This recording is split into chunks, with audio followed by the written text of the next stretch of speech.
بعد القبض على مروة بنت الرئيس حسني مبارك، تعال اقول لك هيتعمل معاها ايه. مروة قالت انها بنت الرئيس الراحل حسني مبارك. طب لو الكلام ده من غير دليل قوي، ده ممكن يوصف قانونا على انه واحد جريمة ادعاء نسب كاذب، او بمعنى اصح جريمة نصب، ودي بيعاقب عليها قانونا بالحبس وفقا للمادة 336 من قانون العقوبات. 2.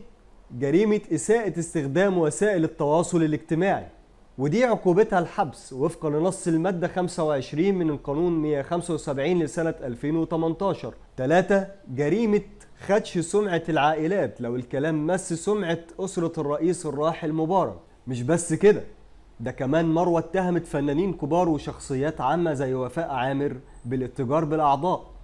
ولو الكلام ده من غير دليل، الموضوع هيبقى أخطر، وده ممكن يكون بلاغ كاذب وتكون عقوبته الحبس وفقا لقانون العقوبات.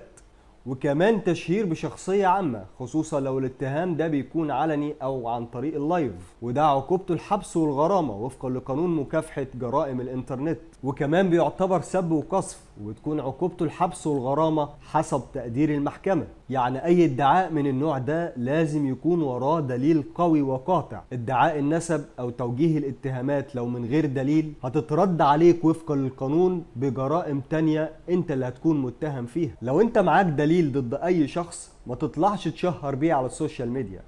الصح انك تتوجه مباشرة الى الجهات المختصة وتقدم الدليل ده، ودورهم يفحصوا الدليل والبلاغ بدون ما تعرض نفسك لاي عقوبة.